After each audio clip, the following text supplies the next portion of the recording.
I am the Swarm. Author, Quantum Wizard. Chapter 41, Revenge. After several days of post-battle recovery, the hive not only replenished its losses but also slightly increased its total population. As the brood nest grew, its daily egg-laying capacity also improved.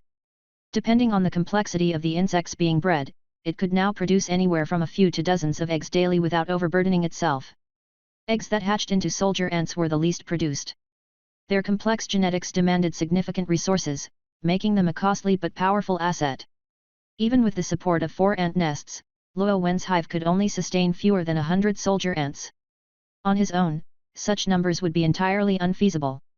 Today, Luo Wen had a critical mission in mind. One that had been gnawing at him like a thorn in his side. Although he didn't consider himself a vengeful insect, the matter of losing an appendage demanded retribution. He set out with a formidable force of 30 soldier ants, 100 worker ants, and all the scout bugs at his disposal. The group advanced in a grand procession. The spider's ambush had occurred 5 or 6 meters up the cliff. Though Luo Wen's pheromone markings from that time had long since dissipated, he could still discern the general direction. His sharp, high-resolution vision compared the current landscape to the mental image he'd retained. It didn't take long for him to identify the area. Crawling along the base of the cliff, he soon found the rocky crevice where the spider had hidden. With the location confirmed, the group began their ascent. As they neared the crevice, the formation spread out to encircle it. While Luo Wen was sure of the location, he couldn't guarantee the spider was still there. Cliff-climbing insects were rare, and with a spider of that size, waiting idly in one spot would likely lead to starvation. Carefully, Luo Wen poked his head out. His massive compound eyes, occupying nearly half his head, allowed him to observe the crevice with minimal exposure. Inside, he spotted a spider crouched in a corner, camouflaged perfectly against the rocky background. If Luo Wen hadn't known to look for it, he might not have noticed the creature at all. However, this spider differed slightly from the one that had attacked him. It appeared leaner, and its back was swollen with a writhing mass. A closer look revealed the movement came from dozens of tiny spiders crawling over the adult's back, a harrowing sight for anyone with arachnophobia. Beside the living spider was another spider, long dead and reduced to a desiccated husk. Luo Wen quickly deduced the situation: the female spider had devoured the male. While he had always known that male insects often met grim fates, witnessing it firsthand still sent a shiver through him. Whether the spider that had attacked him was this female or the deceased male no longer mattered. Luo Wen didn't hold grudges, this was simply a convenient excuse. The real objective lay in the genetic fragments the spiders carried. The timing was perfect. The female had just given birth, making her the ideal target. Despite his determination, Luo Wen remained wary of the spider's venomous fangs. While he would be the main combatant, he couldn't risk attracting the first wave of attacks. A solid strategy was essential. The idea of throwing rocks to test the waters crossed his mind, but given his physical limitations, such actions were impractical. Instead, he relied on his worker ants. Using his antennae, he relayed pheromone commands to the nearest worker ants, which quickly spread the instructions throughout the group. The ants chattered through antennae taps, and soon the entire formation was briefed on Luo Wen's plan. Without hesitation, the worker ants began the assault. They scurried into the crevice, leading the charge. The soldier ants followed closely behind, while Luo Wen lingered at the rear to oversee the operation. The spider reacted swiftly. An experienced ambusher, it immediately rose to face the intruders.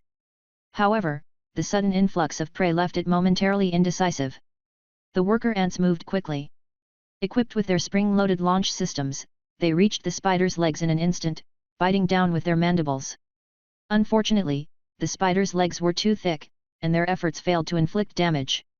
Recovering from its hesitation, the spider lashed out. Its legs moved with blinding speed, striking down the surrounding worker ants. Half were sent flying. The luckier ones hit nearby walls and rejoined the fight, while the rest plummeted from the crevice to the ground 5 or 6 meters below. The fall wasn't fatal, but their poor vision made it nearly impossible for them to find their way back.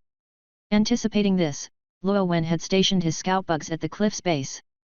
These large-eyed insects were tasked with locating and recovering any fallen comrades. While the worker ants failed to harm the spider, they effectively absorbed its initial attacks, successfully drawing its attention. The soldier ants, all equipped with spring-loaded launch systems, arrived next. Unlike the worker ants, their weaponry was designed for combat. Giant mandible soldier ants and giant fang soldier ants attacked the spider's legs, each limb gripped by multiple ants pulling in opposite directions.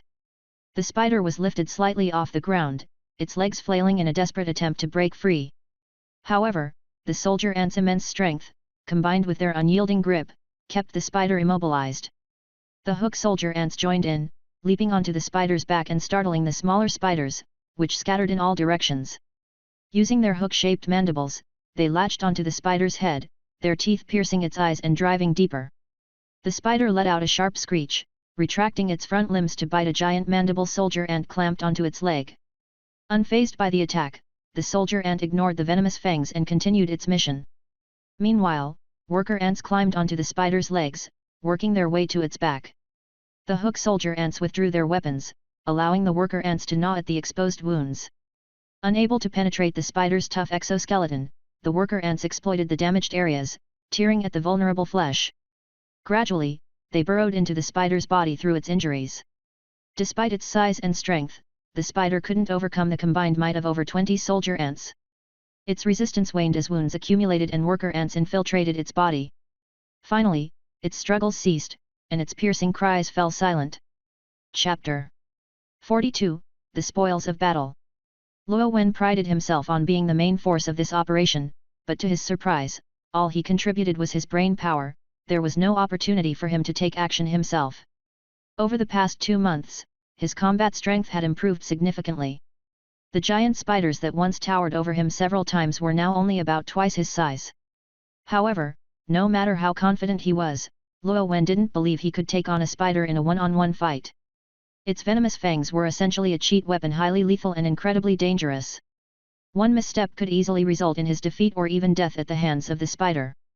To his astonishment, such a formidable enemy was rendered utterly powerless in the face of the precise coordination of over 100 ants. Like a lamb led to slaughter, it was subdued without any opportunity to resist. This success made Luo Wen feel that the unconventional path he had chosen, diverging from other Yi-ish, might have even greater potential. Moreover, the battle itself unfolded not solely based on his general plan but primarily on the instincts of the ants working together seamlessly. This realization was a wake-up call. Luo Wen resolved not to rely solely on his own strength to recklessly charge into danger.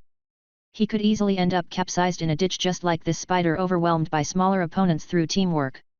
At this moment, the giant spider was already lifeless. Even if it were somehow still alive, it posed no threat. It could eliminate all the soldier ants and still be unable to deal with the numerous worker ants burrowing inside its body. The crevices of the cliff were teeming with panicked little spiders, which hadn't fully matured and posed no significant threat. However, they were an excellent source of protein. Adhering to his principle of wasting nothing, Luo Wen ordered the ants to hunt down the small spiders. But the little spiders were incredibly agile, scuttling deftly along the cliff face. After a lengthy effort, the ants managed to catch just over 20, while most of them escaped. Luo Wen wasn't concerned. Let them run. When they matured, they'd provide an even greater bounty of protein. The mission had been a complete success. The primary objective lay before him, and those minor details were not worth dwelling on. The giant spider was dragged to the edge of the cliff and thrown down. A height of 5 to 6 meters wouldn't cause it to stray too far, and there was no fear of other creatures stealing it. Any creature daring to challenge his claim would be asking to witness his skills firsthand. The team then climbed down the cliff.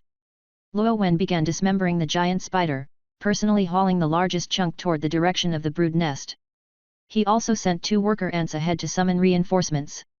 After all, the spider was rather large. Nearly every ant in the group was carrying a piece of it, leaving little manpower for defense. If they encountered scouting ants from another colony on the way, it could become troublesome. As the worker ants gathered the scattered ones flung away during the battle, a compound-eyed scout bug arrived. Luo Wen took a head count. Besides 1 soldier ant killed in action, 2 worker ants were missing. All things considered, the losses were minimal. The 2 missing workers likely hadn't died from the fall. They might still be nearby and could make their way back to the brood nest on their own. Even if they didn't, it wasn't a big deal. Worker ants were the most basic units, easily replaced. On the return journey, they encountered reinforcements from the brood nest, over 20 soldier ants accompanied by more than 300 worker ants. After the 2 groups merged, they collectively represented nearly half the brood nest's combat-ready force. With this, Luo Wen had no further worries about running into ants from other nests. They encountered a few scouting ants along the way. Before Luo Wen had a chance to act, the worker ants stationed on the perimeter immobilized them, allowing the soldier ants to move in and finish them off. Watching the orderly proceedings, Luo Wen finally felt a glimmer of what it meant to be a leader. Upon returning to the brood nest, Luo Wen directed the ants to pile the spider's dismembered parts in his room. Yes, in the new nest, he had carved out a personal chamber as his private space. The room was carpeted with dry wood shavings, sourced from an unknown type of tree whose roots the ants had severed. After the tree withered, the ants hollowed out its trunk to extract the shavings. This was a lengthy process, requiring far more time than Luo Wen could afford to wait for a tree to wither. These wood shavings had been looted from another ant colony. After dismissing the ants, Luo Wen gazed at the assortment of spider parts before him. It was finally time to enjoy the fruits of his labor.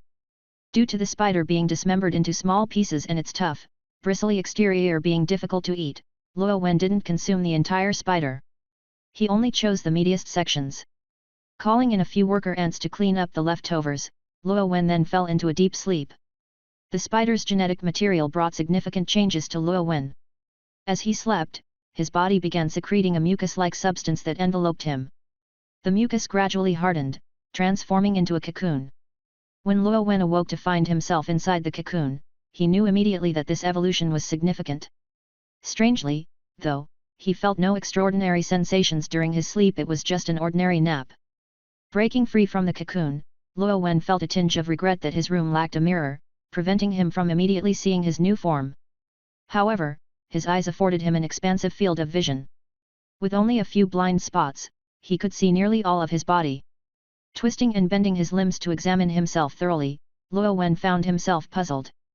Truthfully, his overall appearance hadn't changed much. His body remained mostly the same, with minimal external differences. However, his striding limbs had undergone significant transformations. Previously short and stubby, they had become long and robust, resembling a spider's walking legs. Thick and sturdy, they now featured numerous joints. Each limb consisted of 7 segments, making them incredibly flexible. The exoskeleton covering them was reinforced with durable chitin, adorned with sharp spines and bristles. At their tips were small claws, under which lay tufts of barbed adhesive hairs. Luo Wen recalled how the spider had pulled him back to the cliff with its sticky claws. Now, he felt capable of doing the same. Crawling around his room, Luo Wen discovered he could cling upside down to the ceiling and still move swiftly. What once required immense effort to climb vertically now felt effortless. This evolution of his limbs not only bolstered his offensive capabilities but also greatly enhanced his survival prospects. If he ever needed to escape, terrain would no longer pose a challenge. Beyond his limbs, Luo Wen noticed changes in his mouth parts. He now had a pair of venomous fangs in addition to his mandibles. Previously, he could only grip enemies and crush them with his mandibles. Now, with these venomous fangs, he could bite enemies and inject venom into them. Reflecting on the spider's potent venom, Luo Wen reminded himself to be cautious while eating. He wasn't sure if he had any resistance to his own venom. The last thing he wanted was to accidentally poison himself while eating. On second thought, it seemed unlikely. He could control whether or not to inject venom. Even if he lacked resistance, he wouldn't end up poisoning himself. Chapter 43, Plans.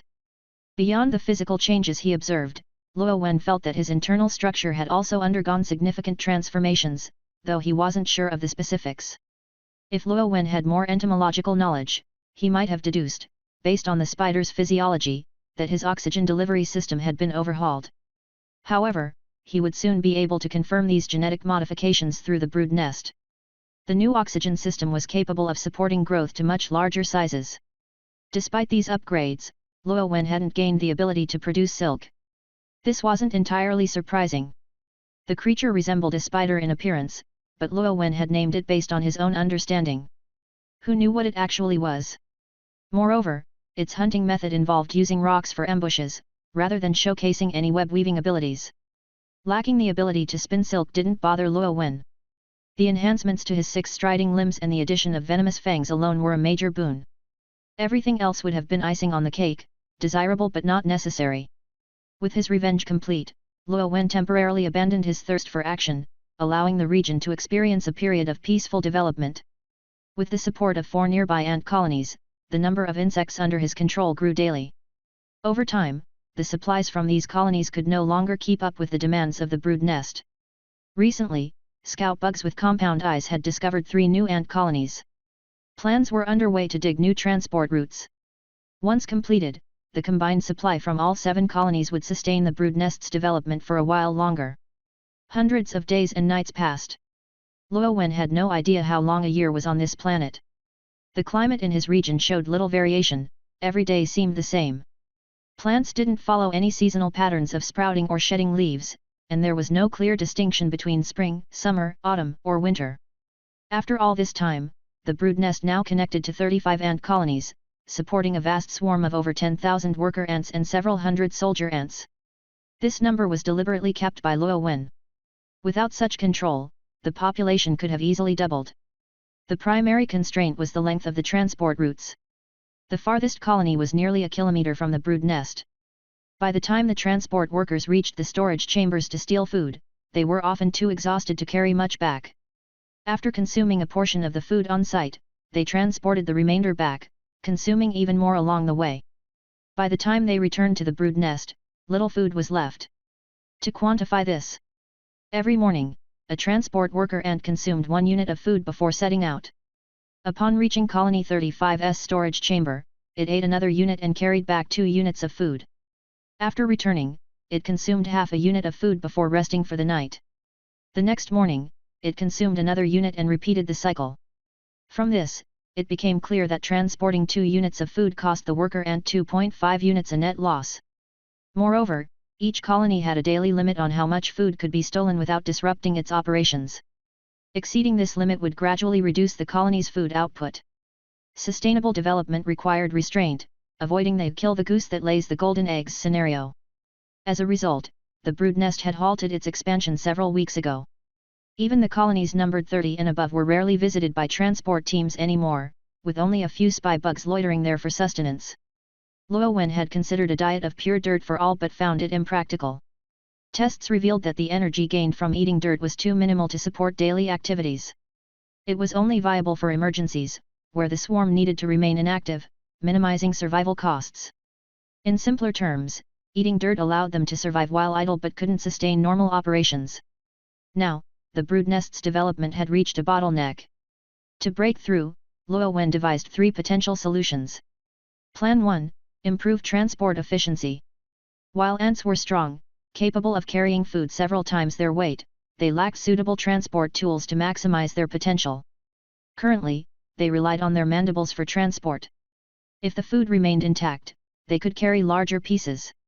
Unfortunately, the stolen food was often already ground into smaller fragments. It was akin to a 1-ton truck with only the cab and no cargo bed capable of carrying only a fraction of its capacity. If Luo Wen could find a way to enhance their carrying capabilities, the brood nest's influence could expand several-fold. Unfortunately, Luo Wen didn't know how to build cargo beds. He could only hope to encounter a bug species equipped with such a feature, allowing him to extract its genetic material. When or if that would happen was anyone's guess. Plan 2. Relocate the brood nest. The current brood nest was nestled against a cliff. In its early days, this location was advantageous, as it minimized the need to defend against enemies from all sides. Now that the brood nest had grown strong, relocating it to a more central area surrounded by numerous ant colonies could significantly increase its reach. Connecting to more colonies meant more stolen food, solving the current supply problem. However, this was merely a stopgap measure that didn't address the root issue. Furthermore, relocating such a large brood nest was no simple task. Even if they moved, it would take time to establish transport routes to the new colonies. During this transitional period, there was no clear way to sustain the swarm. Plan 3. Claim territory. The third plan involved clearing out nearby ant colonies and establishing a surface territory to produce food autonomously. 4 colonies were located close to the brood nest. To avoid conflict, Luo Wen's swarm rarely ventured above ground. Currently, all the food came from the colonies. This had created a warped ecosystem where the entire swarm except the soldier ants was essentially a massive transport team. Such dependence was unsustainable. By securing a patch of surface territory, they could produce their own food. For instance, they could raise the small green aphids found on tree leaves, expanding their scale using Luo Wen's intelligence. While this method of food production might seem unsavory, it would at least provide sustenance for his underlings. Compared to the first two options, the third plan seemed the most feasible. However, the worker ants from the nearby colonies were diligent and hardworking, making Luo Wen hesitant to disrupt their operations. His own laziness and lack of ambition caused him to put this plan on hold. Until a few days ago, when something unexpected happened. Chapter 44, Assassination. In recent days, with some free time on his hands, Luo Wen used spider genes as a base and added compound-eyed scout bug genes to create specialized patrol spiders. These new units were tasked with monitoring the cliff face and scouting the desert atop the cliffs. A few days ago, one of these scout spiders reported that the Yellow Earth Ant Legion had reappeared in the desert. However, the scout's description was vague and unclear, prompting Luo Wen to climb to the top of the cliff himself to observe and gather more accurate intelligence. Peeking cautiously over the cliff's edge, Luo Wen activated his compound eyes, which had evolved over hundreds of days and nights, allowing him to clearly see within a 50-meter radius. In front of him, just 20 meters away, a dense swarm of yellow earth ants moved like a muddy yellow torrent, trampling and piling on top of one another as they surged past. The army shifted direction as it neared the cliff, rolling away like a massive tidal wave. Luo Wen watched intently for several hours until the entire horde had passed. The once green desert, which had briefly flourished after a period of recovery, returned to its barren and desolate state. Only a few straggling yellow earth ants wandered aimlessly, left behind by the main force. At last, Luo Wen understood the scenes he had witnessed on his initial journey through the desert. The yellow earth ants treated the entire desert as a hunting ground, sweeping through it periodically. No wonder this area, despite being close to an underground river, remained so lifeless. The sheer number of yellow earth ants left Luo Wen in awe. Comparing it to his own swarm of over 10,000 insects, which formed only a small heap, he couldn't fathom how many ants were needed to create such an endless yellow tide that marched for hours. Though the exact number was unclear, Luo Wen was certain it was astronomically high. Initially, upon witnessing the spectacle, Luo Wen had considered relocating the brood nest. Despite the swarm's recent growth in strength, he believed it would fare no better against the Yellow Earth Ant Legion than it had in the past. But upon noticing that the ants never approached the cliff, and recalling that his underlings now possessed the dirt-eating survival skill, Luo Wen decided that, in the worst-case scenario, they could retreat underground for several days until the army passed. Coupled with the logistical challenges of relocating the brood nest, Luo Wen abandoned the idea. Instead, his ambitions stirred. He dreamed of one day leading his swarm to confront the Yellow Earth Ant Legion head-on and exact vengeance for the time he had been gutted and forced to flee. Of course, Luo Wen wasn't a vengeful person. No, his motivation was to seek justice for the flora and fauna of the desert. To achieve the strength necessary for vengeance or, justice, Luo Wen needed to expand his forces. The development of the brood nest was imperative, and clearing out nearby ant colonies had become unavoidable. Concerns about the diligence and contributions of the surrounding colonies no longer held weight. Today marked the start of the campaign, with the first objective being the elimination of the 4 closest ant colonies. Luo Wen planned to attack 1 colony per day, accounting for battlefield cleanup and inventorying the spoils, aiming to complete the operation within a week. Though the brood nest swarm could already overwhelm any single colony with sheer numbers, Luo Wen still insisted on devising careful battle plans to minimize unnecessary losses. The attack began with a covert operation. A dozen spy bugs altered their pheromones to move through the enemy colony undetected, heading straight for the queen ant's chamber. The queen's chamber was a tunnel-like room where an enormous queen ant lay at the center. It resembled a worker ant magnified several dozen times, with an elongated, swollen abdomen adorned with yellow, ring-shaped patterns. 4 sturdy soldier ants stood guard around her, while worker ants lined up to feed her mouth to mouth. A few others busily transported freshly laid eggs from her abdomen. The sudden intrusion of a dozen ants into the chamber caught the soldier ants' attention. However, after a brief inspection with their antennae, they detected nothing unusual and returned to their posts. The spy bugs, based on the worker ant template, had been modified with genes for pheromone alteration, rapid acceleration, and formic acid spray attacks. However, these were only the older versions. Carrying morsels of food, several spy bugs approached the queen ant, feigning an intention to feed her. Meanwhile, the others dispersed, moving toward the soldier ants. Though the soldier ants appeared uneasy as the spy bugs approached, they did not react aggressively and allowed them to climb onto their bodies. In an ant colony, stepping on one another was common, particularly for soldier ants accustomed to being climbed on due to their larger size. Once on the soldiers' backs, the spy bugs extended a retractable needle-like mouthpart, initially coiled like a tape measure. The tape straightened, becoming as sharp as a steel needle, and slipped into the gaps in the soldier ant's armor. The soldiers seemed unaware of what was happening. After the battle with the spider, Luo Wen had contemplated arming the new spy bug models with venomous weapons. These units were designed for infiltration, intelligence gathering, and the assassination of key targets. Luo Wen had sometimes questioned whether such complexity was necessary for creatures of limited intelligence. But memories of the Black Beetle war god being ambushed to death, the venomous spider overwhelmed by coordination, and the vast yellow earth ant army reminded him that these creatures, while not highly intelligent, possessed instincts and evolutionary adaptations honed over millennia. Underestimating them would be unwise. Developing multi-unit tactics could serve as both a practical strategy and a form of personal amusement.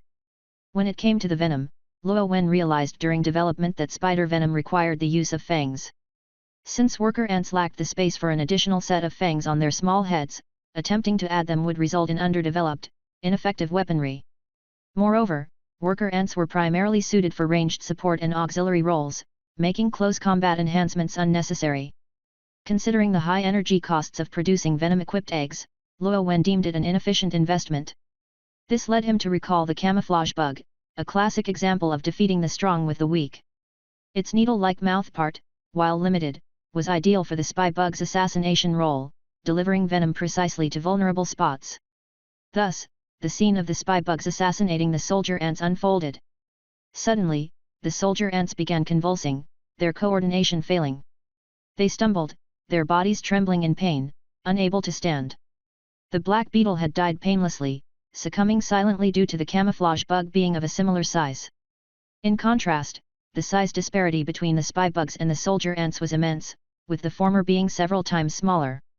The venom stored in the spy bugs wasn't enough for an instant kill. Nevertheless, the venom was sufficient to render the soldier ants' muscles useless, leaving them incapacitated and writhing in agony. For these soldiers, death would have been a kinder fate.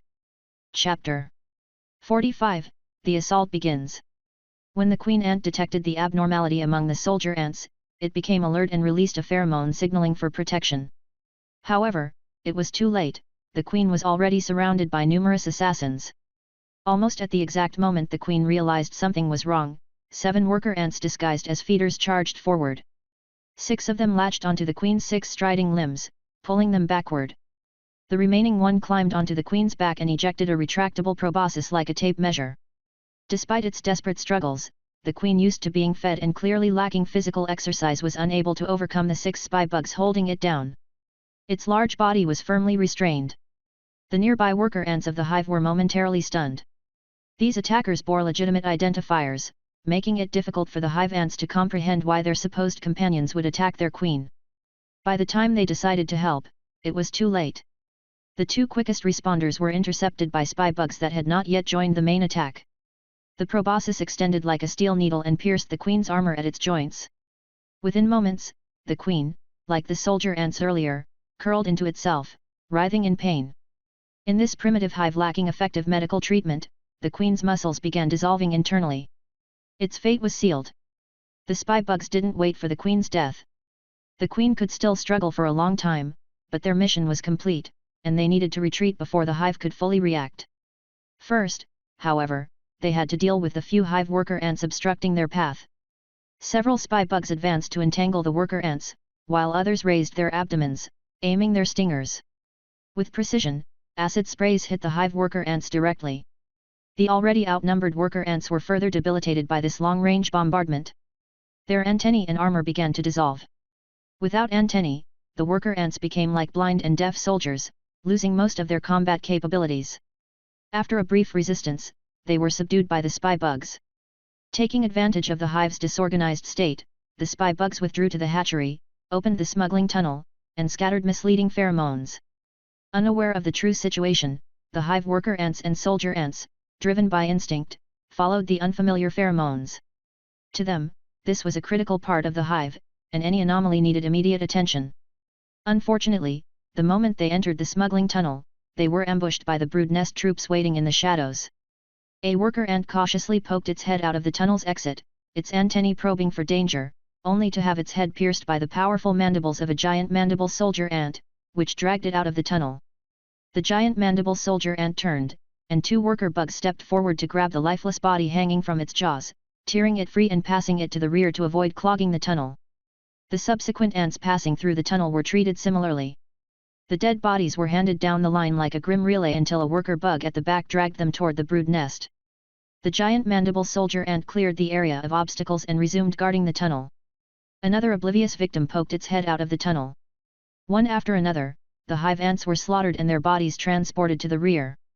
Some were worker ants, others soldier ants. It wasn't until the hive had lost over 100 ants that no more heads emerged from the tunnel. By this point, the strange behavior in the queen's chamber had finally been discovered. After prolonged agony, the queen succumbed to its injuries. The news of the queen's death spread through the hive as pheromones, causing chaos among the ants. At this moment, they no longer cared about the strange scents in the hatchery. After all, over 100 of their companions had already pursued the trail, surely, everything would be fine. Some ants attempted to rush out of the hive's main entrance, but it had already been surrounded by the densely packed brood nest troops. Dozens of soldier ants blocked the exit, while hundreds of worker bugs supported them at their feet. Meanwhile, the outer perimeter forces of the brood nest were not idle. They had been tasked with eliminating all returning members of the hive. One by one, the worker ants, some carrying resources and others returning empty-handed, were intercepted by scout bugs before they even realized the danger. These bugs grabbed the worker ants' limbs, pinning them in place, as the giant mandible soldier ants or giant fang soldier ants stepped forward to behead them with their sharp tools. The bodies of these external hive members were then dragged by the worker bugs to a designated pile. Once the battle concluded, these high-quality protein sources would be taken to the mound above the brood nest, where they would undergo preservation treatments before being buried as reserves. At the hive's entrance, ants poured out continuously, and the fighting intensified. After all, this was a hive with over 5,000 members, hiding vast numbers of ants within its tunnels. The increasing pile of severed limbs and bodies, belonging to both hive and brood nest forces, began clogging the tunnel. With less room to maneuver, the battle's ferocity gradually diminished. The worker bugs assisting the brood nest soldiers started dragging away the remains of both allies and enemies, clearing the field and retreating to rest. The rear worker bugs quickly moved forward to fill in the vacated positions. Exhausted soldier bugs also retreated, giving way to others while resting in a designated zone, where they consumed ant flesh to regain strength. Insect wars were merciless. Losing more than 2 walking limbs meant losing balance and mobility, effectively a death sentence. Such disabled individuals had no choice but to continue fighting to the death or be recycled as protein by their comrades post-battle. Once the tunnel was cleared, the intensity of the battle surged once more. More hive members, upon learning of the queen's death, rushed recklessly out of the tunnel. The brood nest troops blocking the exit could no longer intercept them all. Many worker ants, stepping over both comrades and enemies, tried to breach the line. Reinforcements from the brood nest, both soldier bugs and worker bugs, surged forward, expanding the battlefield from the tunnel's entrance outward. As the density of hive members increased, a line of worker bugs advanced, forming a barrier and adopting a standard posture for spraying acid solution. The resulting acidic rain drenched the battlefield, covering a large area. While the brood nest troops, equipped with acid-resistant armor, regarded this as little more than a shower, the hive ants were not so fortunate. Their delicate antennae suffered devastating damage, and their exoskeleton armor began to corrode. Facing this blind and crippled enemy, the brood nest troops, already stronger, crushed their foes with ease. The battlefield was gradually pushed back toward the hive entrance. Chapter 46, The Assault Continues. After several back-and-forth skirmishes, the hive's forces began to show signs of exhaustion. At the same time, the worker bugs of the brood nest had depleted their reserves of acid solution. Having observed from the sidelines for quite a while, Luo Wen finally moved to the front lines. His massive frame, several times larger than a soldier ant, became an unstoppable force. With the insects coordinating around him, he resembled a bulldozer, charging through the battlefield with ease. It wasn't that he was cowardly. Well, at the beginning, he might have been a little hesitant. Given his size, Luo Wen was an obvious target on the battlefield. While his growing body granted him immense strength and resilience, his structure also left him vulnerable to smaller foes. His back, in particular, was a blind spot that was hard to defend. If too many worker ants surrounded him, he couldn't fend them all off. Should they manage to climb onto his back, there wasn't much he could do to stop them.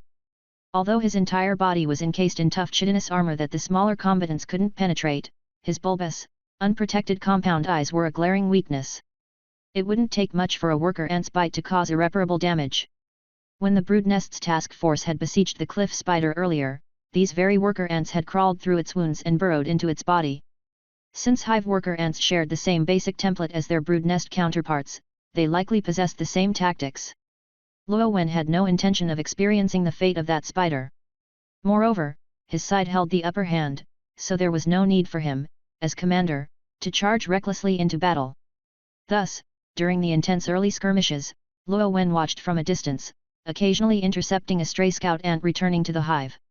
Now that the battle had calmed somewhat, Luo Wen, his blood boiling with excitement, finally had his chance to join in.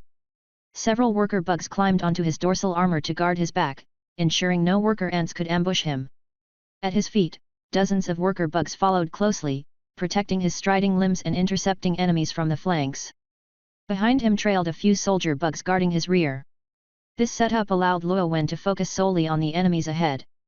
Though his large compound eyes were a defensive weak spot, their incredible refresh rate made it nearly impossible for the worker ants and soldier ants to evade his gaze. He snapped his mandibles around a worker ant's thorax and abdomen, applying just enough pressure to sever it cleanly in two, the lifeless halves dropping to either side of his jaws.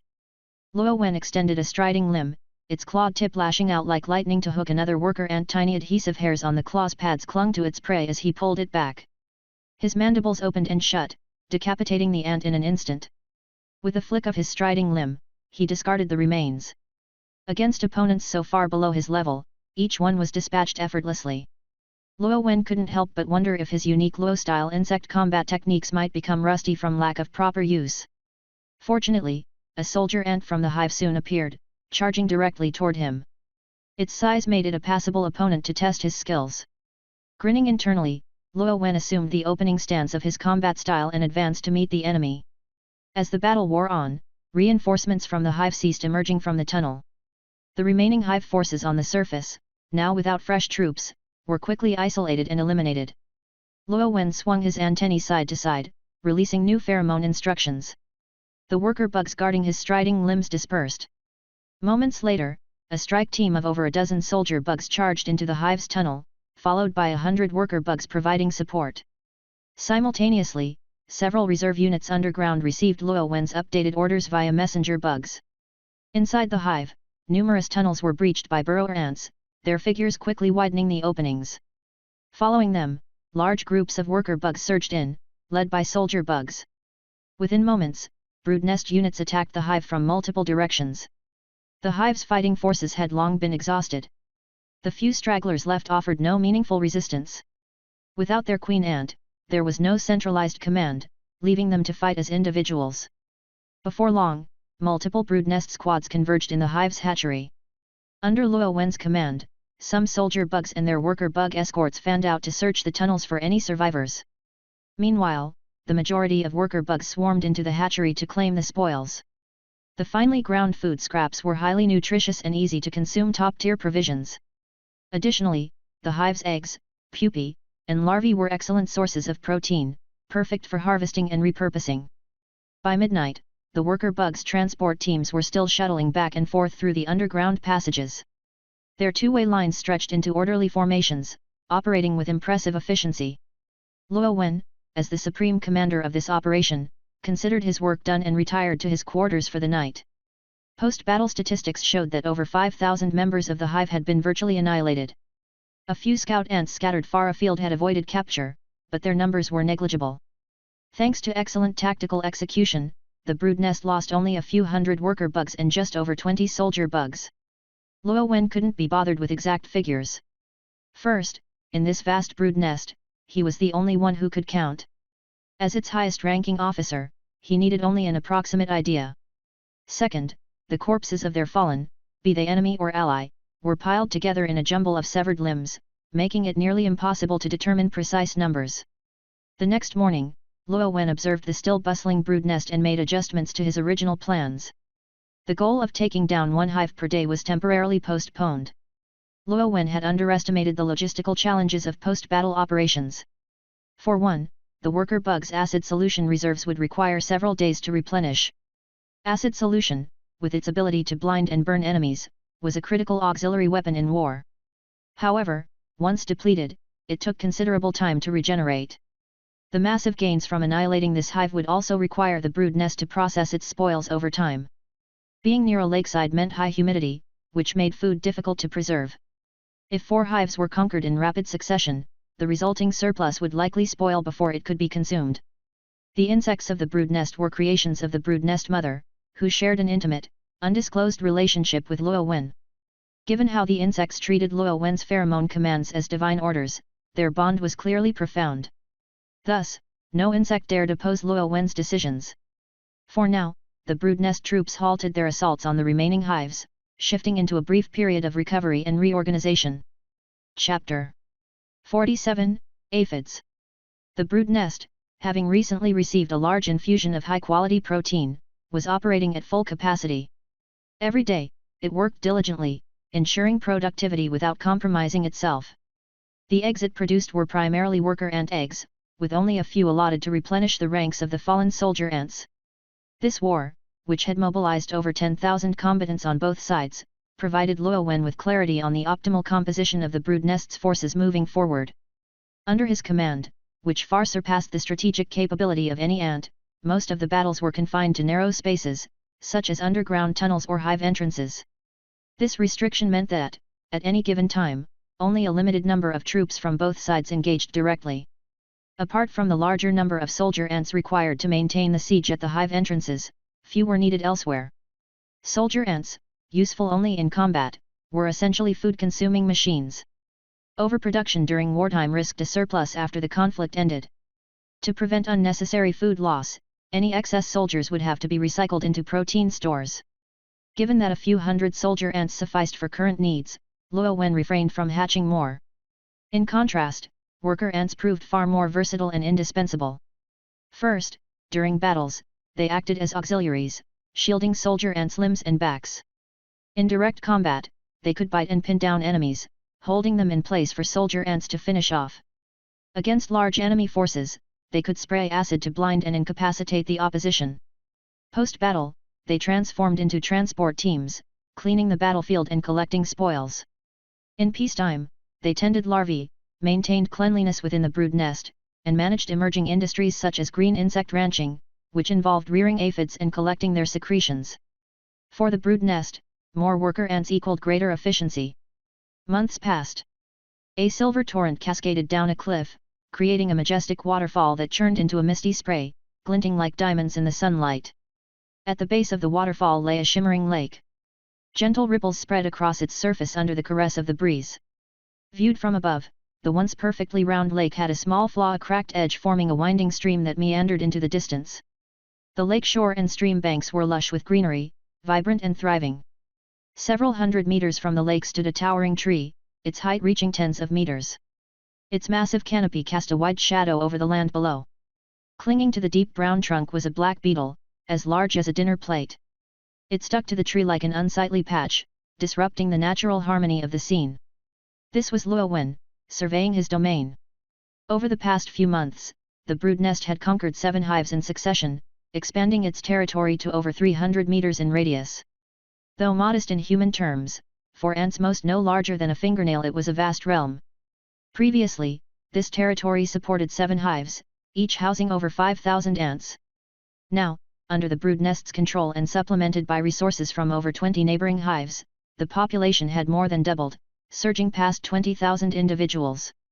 The soldier ant count had just surpassed 1,000, alongside a few hundred specialized combatants such as spy bugs and scout bugs. The remainder were all worker ants, with a 3:7 ratio between those equipped with burrowing limbs and those without. Luo Wen discovered that insects with additional genetic modifications, such as specialized organs, not only cost more to produce but also required higher maintenance. While the extra cost per individual seemed negligible, the cumulative effect of thousands added up significantly. Thus, after careful calculations, Luo Wen settled on a 3:7 ratio. Worker ants with burrowing limbs primarily handled underground maintenance and food transport from other hives. Those without burrowing limbs, being lighter, were assigned to the brood nest's new enterprise, rearing aphids, small green, semi-transparent insects. Luo Wen had given them this name as a sentimental nod. 70% of the worker ants over 15,000 were perfect for tree climbing tasks. Each day, these worker ants swarmed the vegetation within the territory, diligently nurturing the once meager aphid population. Originally, the aphids, limited in mobility, rarely moved unless they exhausted the leaves beneath them. However, under Luo Wen's guidance, the worker ants carried the aphids to new plants, enabling them to propagate more effectively. After feeding on the plants, the aphids produced semi-transparent droplets, which the worker ants collected by massaging the aphids. These droplets were consumed by the ants, who then regurgitated the surplus to feed their companions. When all had eaten their fill, the remaining droplets were stored in designated areas to dry. Over time, the evaporated liquid left behind pale yellow crystals, sweet, rare treats that were easy to store. Knowing their origin, Luo Wen refused to eat these aphid products. Don't ask how he knew what they tasted like. However, aphids were pests to vegetation. As their population flourished, the plants within the territory suffered.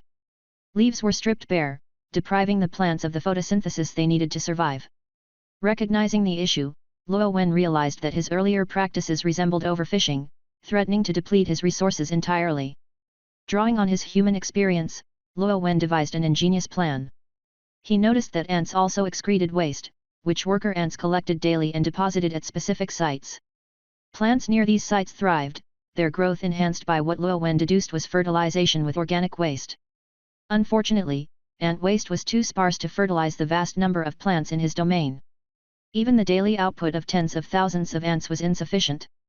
After pondering the problem, Luo Wen hypothesized that the low waste production stemmed from the ants' diet, which was primarily aphid secretions. Such a liquid diet likely explained the minimal excretion. Would solid food increase waste production? Sometimes, a wild thought leads to innovation.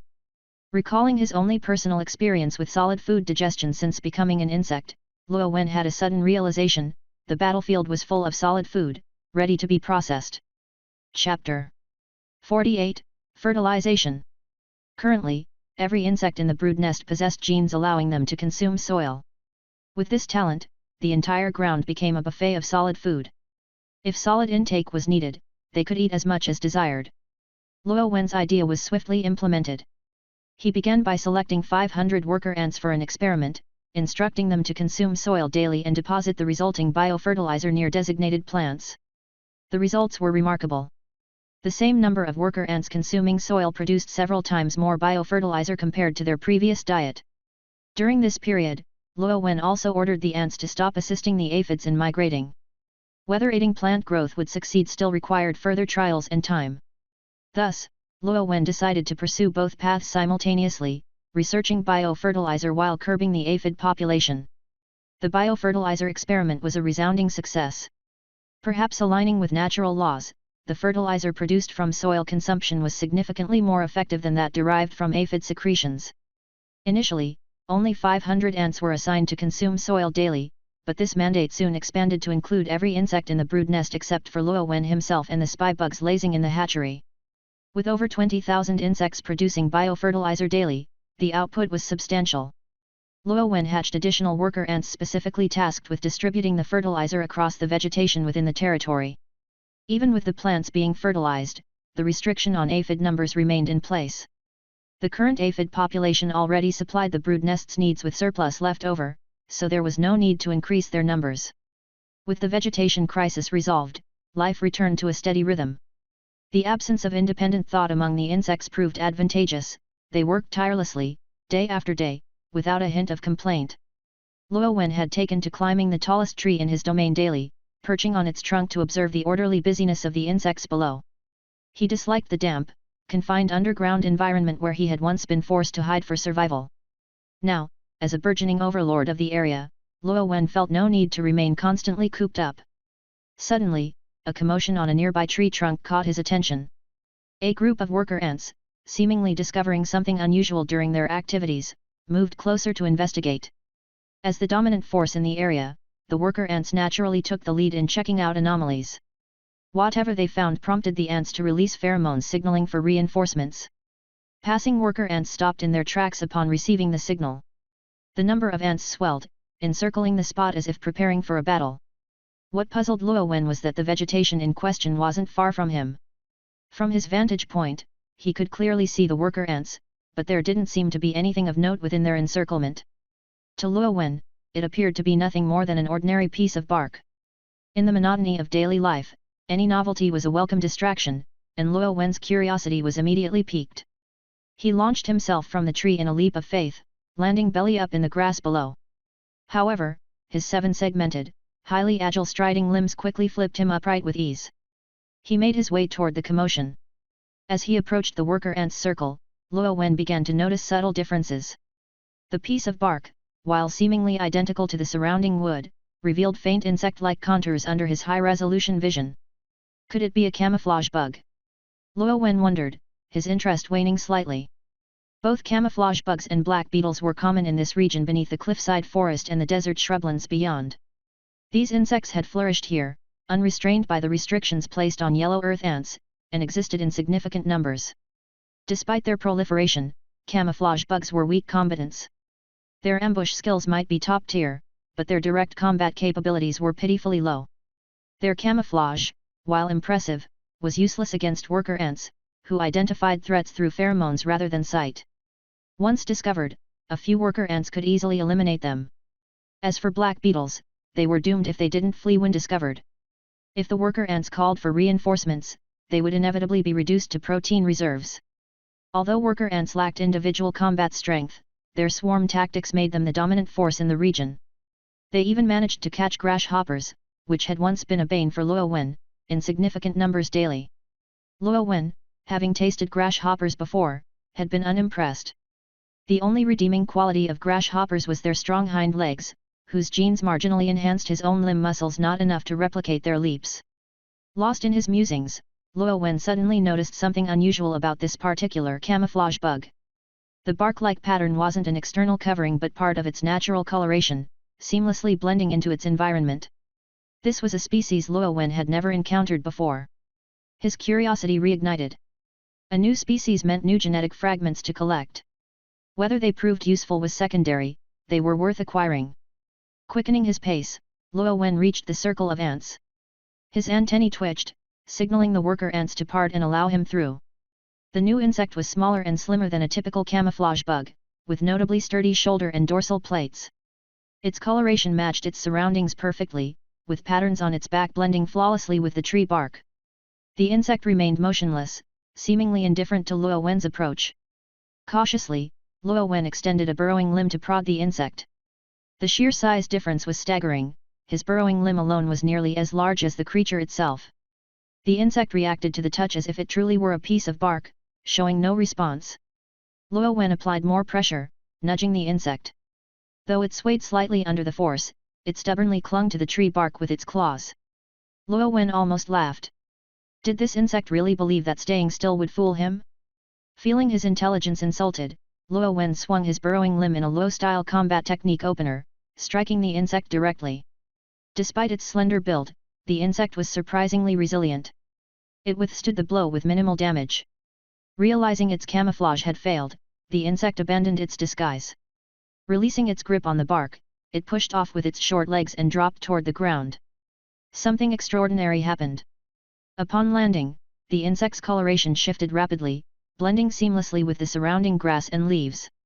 In an instant, it vanished into its environment. Chapter 49, Optical Invisibility. Seeing the special talent displayed by the chameleon bug, Luo Wen's eyes lit up with excitement. He quickly jumped down from the tree trunk as well. The bug dove into the grass and disappeared. If Luo Wen hadn't kept his eyes fixed on it without blinking since the start, it might have truly escaped. His massive physique was now an advantage. Luo Wen charged after the bug like a tank, ignoring and crushing all obstacles in his path. The bug's body changed color as it scurried rapidly, blending seamlessly with its surroundings and making it nearly impossible to spot. Unfortunately for it, unlike grasshoppers, it didn't have powerful hind legs. Already locked onto its trail, Luo Wen quickly caught up after it wriggled through a few patches of grass. A long foreleg shot out like lightning, grabbing the bug by its carapace and dragging it to Luo Wen. Two burrower legs descended from above, pinning the bug down. Though it struggled fiercely, the power difference was insurmountable. A pair of giant fangs clamped onto the bug. With one bite, its struggles gradually ceased. Fresh ingredients often needed to be consumed promptly. Luo Wen didn't bother to move elsewhere and enjoyed a hearty meal on the spot before returning to his chamber to rest. When he woke up, Luo Wen discovered the secret behind the chameleon bug's abilities. The surface of Luo Wen's exoskeletal armor was now covered with a layer of extremely fine, densely packed scales. These scales contained nano-sized crystalline structures within their epidermal cells, forming a unique type of chromatophore. By controlling the spacing between the crystals, the cells could reflect light of different wavelengths. This adaptation allowed the scales to adjust rapidly according to their surroundings, reflecting the same light as nearby objects to deceive observers and achieve concealment. This newfound ability was particularly effective against individuals like Luo Wen with keen vision. Eyes are a highly complex and sensitive optical system, serving as crucial observation tools.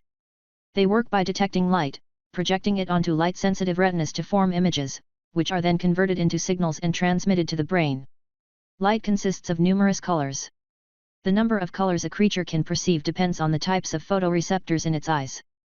Humans, for instance, have 3 types of color-sensitive receptors, allowing them to see 3 primary colors, whereas dogs only have 2. Luo Wen's eyes were far more advanced, capable of perceiving a broader spectrum of primary colors. Exactly how many he could see, he wasn't sure. By mixing primary colors in varying proportions, countless new colors could emerge, but these weren't primary colors. Comparing with his former self, Luo Wen noticed his current vision was far richer. For example, he could see a unique type of light that allowed him to determine the positions of the sun and moon on this planet, even without directly seeing them, and use it for navigation. Since transforming into an insect, this special light had cured his sense of direction. Navigation became second nature. Even so, the new camouflage ability could counteract this advantage. The ability worked by perfectly mimicking the reflective light of the surroundings. No matter how many wavelengths an observer could detect, they would find no differences. Previously, Luo Wen could only discern a bug-shaped patch on the bark by observing the spatial depth. Relying on his eyes alone, he couldn't distinguish it from the bark. But through cognitive analysis, he could deduce it was a bug. However, all of this depended on knowing beforehand that something was amiss. Without the worker ants alerting him to the anomaly, he could have stared at it all day and discovered nothing. Despite its exceptional focus, the ability had an obvious weakness. Creatures like ants, which don't primarily rely on sight, were unaffected, making it akin to dancing for the blind. The chameleon bug had been overly confident in its ability, even when surrounded. This led it to unwittingly gift Luo Wen its extraordinary talent. Though flawed in some respects, the ability was undeniably a remarkable form of biological black technology. Luo Wen had seen similar inventions online in his past life, such as special armors that used electronic screens to mimic and project the surrounding environment for optical deception. Yet, such devices were no match for the innate abilities of this evolved organism. Currently, this ability's greatest use for Luo Wen was making him less conspicuous when clinging to tree trunks, no longer resembling a glaring adhesive patch. With this little adventure behind him, life returned to normal. Days passed steadily, and the hive continued its orderly development. Within the radiation zone, the vegetation began to show subtle differences from the surrounding areas. Luo Wen implemented a new aphid management policy. Aphids were only permitted to consume older leaves when new ones had sprouted. If aphids overbred and consumed unpermitted leaves, worker ants would cull their numbers and recycle them as protein. Under this strict control, the vegetation within the territory flourished with the help of biological fertilizer. Abundant food led to a surge in the hive's population. When the numbers reached a threshold, a new wave of expansion began. Under Luo Wen's command, and while ensuring normal hive operations, all available bugs surged outward. With prior experience in territorial expansion, the bugs efficiently dismantled neighboring ant nests that previously served as food sources. This was not a contest between equals. Armed with superior tactical thinking and overwhelming numbers, the ants' resistance was easily crushed. After extending their territory by 100 meters in a fan-shaped arc, the hive army halted and began another period of consolidation. With the hive's growth on track, its development resembled a snowball rolling downhill. Experienced worker ants migrated en masse to the newly conquered areas to establish new aphid pastures. Correspondingly, the vegetation in these new territories received biological fertilizer treatment. The void left by their departure was quickly filled by newly emerged adults from the pupae. The hive's exact population had become unquantifiable to Luo Wen, given the daily attrition from various mishaps. These included casualties from skirmishes with black beetles, losses during exploration, and ambushes by unknown insects. For instance, underground, there was a type of creature resembling a foul-smelling earthworm that ambushed from below. It dug funnel-shaped pits on the surface, causing worker ants to slip in. At the bottom of the pit, the creature waited patiently. When prey fell in, it would spring up, using its massive pincers to capture and drag them underground for consumption. Most of these ambushers were concentrated in newly expanded territories. Though many were cleared after the hive took over, some managed to escape the sweeps, claiming unlucky victims daily. Chapter 50, The White Dots. In addition to those insects that died accidentally, many new ones were born every day. With the hive's territory now vast, the insects were busier than ever, working tirelessly day and night. Gone were the days when only a few hundred insects would huddle together at night. Back then, Luo Wen could easily count their numbers in a matter of moments when he had nothing else to do. He sighed nostalgically at the simplicity of those earlier days, now long past. Today, he could only make rough estimates. The insect population had grown to at least 50,000. As time passed, Luo Wen began experiencing some headaches in recent days, as many insects had fallen ill. It was unclear when it started, but small white dots had appeared on the once shiny exoskeletal armor of the insects. At first, these white spots were few and scattered, appearing on the carapaces of just a handful of insects. But in a very short time, the dots spread rapidly, covering the insects' entire bodies.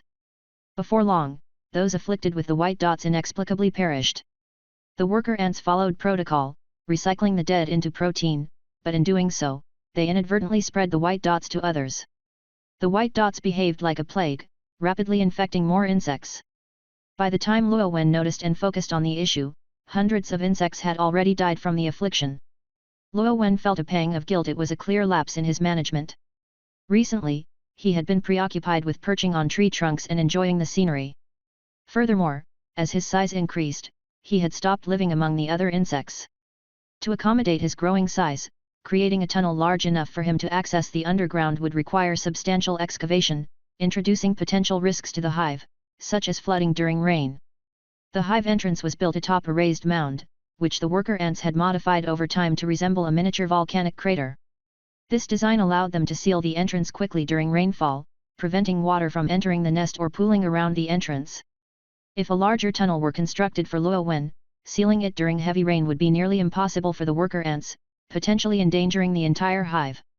With his limited insectal experience, Luo Wen hadn't considered such issues in advance. Several weeks ago, a torrential downpour had drenched the area. At that time, his size was still manageable, and the tunnel wasn't excessively large.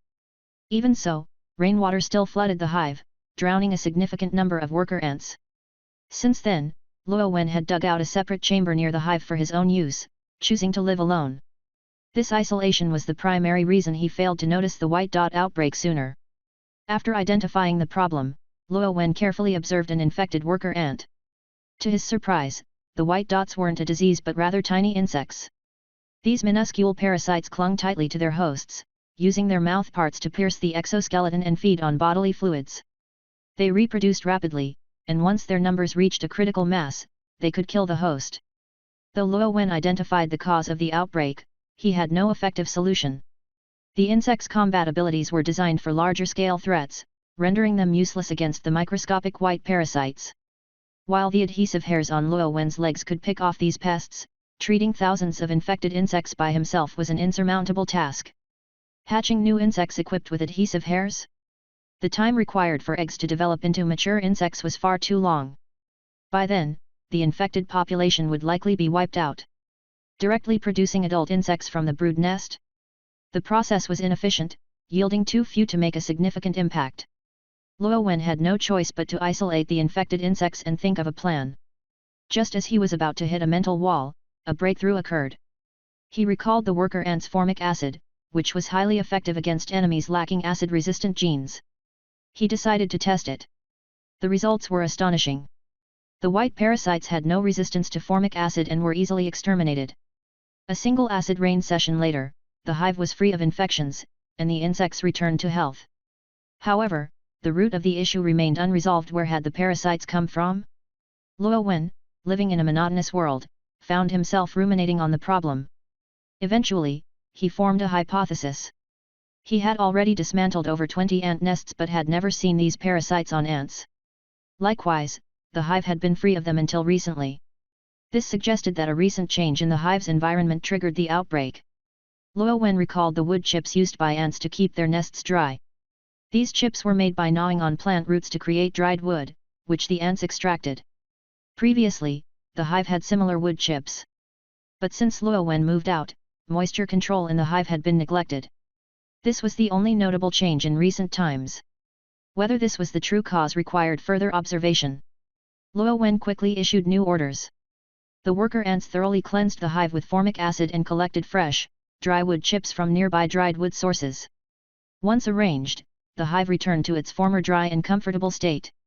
Over the next several days, no new white dots appeared, confirming that moisture was indeed the culprit. With the issue resolved, life returned to its usual rhythm. Months later, the hive's influence expanded outward by another 100 meters. Meanwhile, Luo Wen faced a familiar problem. When Luo Wen first decided to emerge from the underground and eliminate the surrounding ant nests, it was because the transport routes had become too long. Worker ants spent more energy traveling than they could harvest. This problem hadn't been fundamentally resolved, and now it had resurfaced. With the expanded territory, the hive's outermost boundaries were nearly 500 meters away from its core. Round trips were time-consuming and energy-intensive for the worker ants. This distance was already their operational limit.